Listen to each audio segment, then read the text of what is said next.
توبہ۔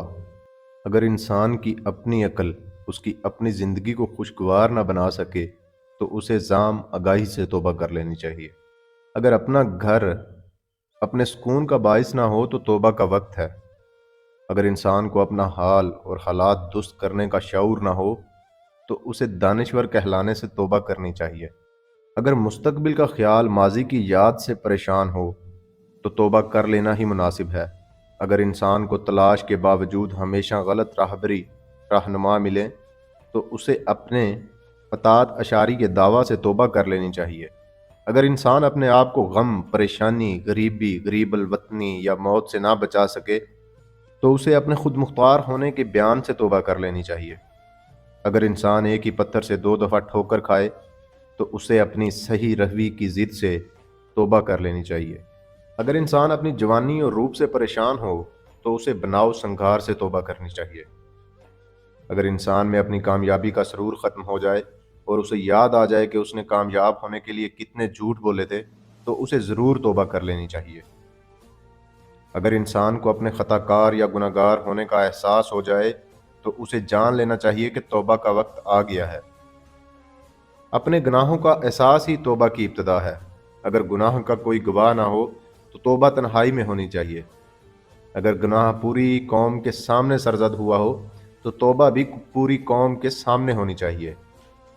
دراصل توبہ کا خیال خوش بختی کی علامت ہے۔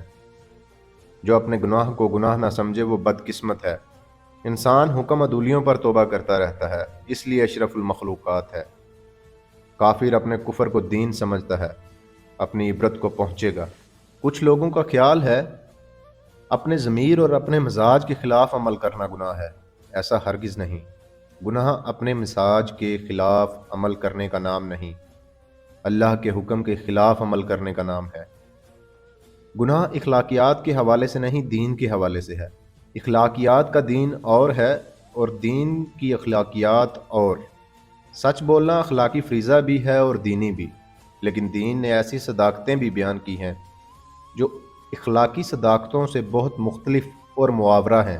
اللہ، فرشتے، رسول، معبد اور روح ایسی صداقتیں ہیں جنہیں اخلاقیات سمجھنے سے قاصر ہیں۔ اخلاقیات انسانوں کے بنائے ہوئے ضابطۂ حیات کا نام ہے اور دین اللہ کے عطا کیے ہوئے ضابطۂ حیات کا نام ہے۔ گناہ اللہ کے فرمان سے انکار کا نام ہے۔ ایک پیغمبر اور اخلاقی مفکر میں فرق صرف یہی ہے کہ پیغمبر ایک اور دنیا کی صداقت بھی بیان کرتا ہے، جبکہ مفکر اسی دنیا اور اسی معاشرے کی اصلاح کی بات کرتا ہے۔ اخلاقیات دین کا حصہ ہے، لیکن دینیات اخلاقیات سے بہت بلند ہے۔ بہرحال توبہ اپنی پسند اور ناپسند کے حوالے سے نہیں، یہ اللہ کی پسند اور ناپسند کے حوالے سے ہے۔ ہم اس شے سے توبہ کرتے ہیں جو ہمارے عمل میں اللہ کی ناپسندی کا باعث ہو۔ اس میں برائی بھی شامل ہو سکتی ہے، اور وہ عبادت بھی جسے ریاکاری کہا جا سکتا ہے، اور منافقت بھی جسے فیشن کے طور پر اختیار کیا جاتا ہے۔ ہمارا ہر وہ عمل جو اللہ کو ناپسند ہو گناہ ہے، اور ایسے ہر عمل سے توبہ کرنا ہی عذاب سے بچنے کا ذریعہ ہے۔ اللہ اور انسان کے مزاج میں بڑا فرق ہے۔ خالق اور مخلوق کے درجات کے علاوہ بھی فرق ہیں۔ اگر تھوڑی دیر کے لیے کسی ملا کو دنیا کی خدائی دے دی جائے تو وہ اس دنیا میں کیا کیا تبدیلیاں کرے گا۔ کافروں کو نیست و نابود کر دے گا، یہودیوں کو فی النار کر دے گا، غیر اسلامی معاشروں کو تباہ کر دے گا، غرض یہ کہ اس دنیا کو اپنے جیسا مسلمان کر دے گا۔ یہ انسان کی خدائی ہوگی۔ لیکن کافروں کو پیدا کرنا، انہیں طاقت اور قوت دیتے رہنا، مسلمانوں کی جو حالت ہے اسے خاموشی سے دیکھتے رہنا، اللہ ہی کا کام ہے۔ انسان اور خدا کے عمل میں جو فرق ہے اس پر غور کرنا چاہیے۔ ہماری جو مرضی اللہ کے علاوہ ہے غلطی ہو سکتی ہے، اور اس غلطی سے توبہ کرنا لازم ہے۔ ہم اپنے لیے ایک زندگی چاہتے ہیں، ایک انداز کی زندگی۔ اللہ ہمارے لیے ایک اور زندگی چاہتا ہے، ایک اور انداز کی زندگی۔ اگر ان دونوں میں فرق ہے تو غلطی موجود ہے۔ اللہ کی پسند کے علاوہ کسی اور انداز کی زندگی کو پسند کرنا گناہ ہے، اور اس سے توبہ کرنا ضروری ہے۔ پیغمبر خطا سے معصوم ہوتا ہے، کسی پیغمبر کا استغفار پڑھنا عجب ہے۔ نئے مقامات حاصل ہونے پر پرانے مقامات پر استغفار ہے۔ عروج کی منزل استغفار اور الحمد کی منزل ہے، نئی بلندی کا شکر اور پہلے درجے پر استغفار۔ مطلب یہ ہوا کہ ایک مکمل نیک اور وحی الہی کے مطابق چلنے والی زندگی کے لیے بھی استغفار کا عمل منشائے الہی کے عین مطابق ہے۔ توبہ اللہ کی رضا کا حصول ہے۔ بار بار غلطی کرنے اور بار بار توبہ کرنے کے بارے میں اکثر پوچھا جاتا ہے۔ اگر انسان کو گناہ سے شرمندگی نہیں تو توبہ سے کیا شرمندگی؟ توبہ کا عمل ترک نہ ہونا چاہیے۔ اگر انسان کو موت آ جائے تو اسے حالت گناہ میں نہ آئے بلکہ حالت توبہ میں آئے، اور کچھ خبر نہیں کہ موت کس وقت آ جائے۔ اس لیے ہر وقت توبہ کرتے رہنا چاہیے۔ گناہ کا احساس پیدا ہو جائے تو گناہ سے نفرت ضرور پیدا ہوگی۔ نفرت ہو جائے تو دوبارہ گناہ کرنے کا عزم پیدا ہوگا۔ نفرت ہو جائے تو دوبارہ گناہ نہ کرنے کا عزم پیدا ہوگا۔ دوبارہ گناہ نہ کرنے کا عزم ہی تو توبہ ہے۔ اللہ کو گواہ بنا کر اپنی غلطی پر معذرت اور آئندہ ایسی غلطی نہ کرنے کا وعدہ توبہ کہلاتا ہے۔ توبہ منظور ہو جائے تو وہ گناہ دوبارہ سرزد نہیں ہوتا۔ جب گناہ معاف ہو جائے تو گناہ کی یاد بھی باقی نہیں رہتی۔ اگر اللہ احسان فرما دے تو انسان کو اندھیروں سے نکال کر روشنی میں داخل کر ہی دیا جاتا ہے۔ اس کی سابقہ برائیوں کو اچھائیوں میں تبدیل کر دیا جاتا ہے۔ اللہ توبہ کرنے والے پر بڑا مہربان ہوتا ہے۔ آدم علیہ السلام نے توبہ کی، انہیں خلافت عرضی کا تاج پہنا دیا گیا۔ یونس علیہ السلام نے توبہ کی، انہیں نجات ملی۔ ہر توبہ قبول کرنے والے کو اللہ نے اپنا قرب عطا فرمایا۔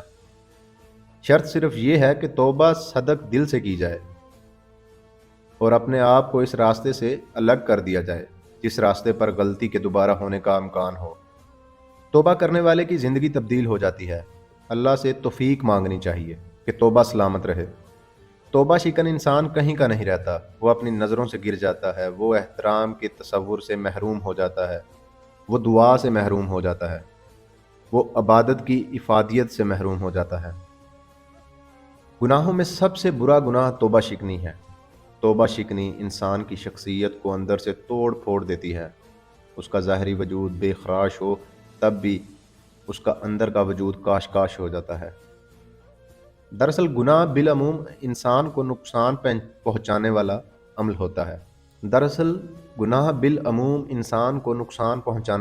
ہوتا ہے۔ انسان نہیں سمجھتا کہ خالق نے جس عمل سے روکا ہے اس سے رک جانا ہی سعادت کا ذریعہ ہے۔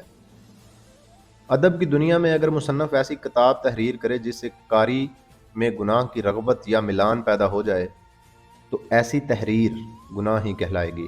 ایسے گناہ سے توبہ کرنا لازم ہے، اور یہ عمل غیر یا شر کے باب میں اپنا انجام ضرور دیکھے گا۔ گناہوں پر اکسانے والے کا انجام گناہ گار کے انجام سے بھی زیادہ خطرناک ہوگا۔ نیکی پر گامزن کرنے کا عمل نیک اعمال میں سب سے زیادہ مستحسن عمل ہے۔ ادیب مر جاتا ہے، ادب زندہ رہتا ہے، اور ادب اپنی تاثیر پیدا کرتا رہتا ہے۔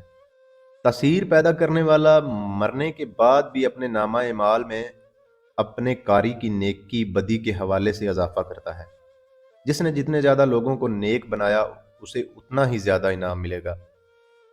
مصنف کو اپنی گناہ ساز اور گناہ پرور تصانیف سے توبہ کرنی چاہیے۔ اگر توبہ قبول ہو گئی تو اسے نیک تصانیف کا شعور عطا ہو گیا، جس سے وہ ہر آنے والے دور سے دعائیں حاصل کرے گا۔ آنے والے زمانوں کی دعائیں یا بد دعائیں جانے والے انسان کے لیے بڑی تاثیر رکھتی ہیں۔ آنے والے زمانوں کی دعائیں یا بد دعائیں جانے والے انسان کے لیے بڑی تاثیر رکھتی ہیں۔ بات کرتے ہیں نیت کے گناہ کی۔ نیت کا گناہ نیت کی توبہ سے معاف ہوتا ہے۔ عمل کا گناہ عمل کی توبہ سے دور ہوتا ہے۔ تحریر کا گناہ تحریر کی توبہ سے ختم ہو جاتا ہے۔ جس ڈگری کا گناہ ہو اسی ڈگری کی توبہ ہونی چاہیے۔ صاحب تاثیر کی تحریر اس کے نامہ اعمال میں رکھی جائے گی۔ جس انسان کو جو دولت عطا ہوتی ہے اس کی بھی باز پرس ہوگی۔ الفاظ کی دولت حاصل کرنے والوں کو ضرور اس دولت کے استعمال کے بارے میں پوچھا جائے گا۔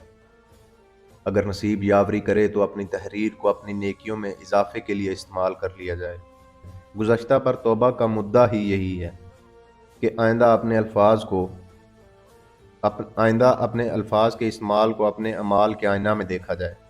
انسان کا پیشہ سیاست ہو یا وکالت، تعلیم ہو یا کاروبار، الفاظ کا استعمال عمل کے میزان میں ضرور دیکھا جائے گا۔ جو انسان جتنا مؤثر ہوگا اس کا گناہ اتنا ہی بڑا ہوگا۔ ہم اپنے گناہوں کو اپنے حلقہ تسخیر میں سند بنا دیتے ہیں اور یوں ہم زیادہ سزا کے مستحق ہو جاتے ہیں۔ اگر توبہ برملا نہ ہو تو برملا گناہ معاف نہیں ہوتا۔ جتنے بڑے ہجوم میں جھوٹ بولا گیا ہو اتنا بڑا جھوٹ ہوتا ہے اور اس کے لیے اتنی ہی بڑی سزا ہوتی ہے۔ اس سے نجات کا واحد راستہ یہ ہے کہ اتنے بڑے ہجوم میں ہی توبہ کی جائے یا آئندہ ہجوم کے سامنے آنے سے توبہ کی جائے۔ دوستو، اگر ویڈیو اچھی لگی ہو تو ویڈیو کو لائک کیجئے، چینل کو سبسکرائب کیجئے۔ ہمارے چینل پر آپ کو صوفیزم، اسلامی سٹوریز، اسلامی بیان، تلاوت قرآن، حدیث اور اسلامی واقعات سے متعلق ویڈیو ملتی رہیں گی۔ اسی کے ساتھ آپ کی اجازت چاہوں گا۔ اللہ ہم سب کو اپنے حفظ و امان میں رکھے۔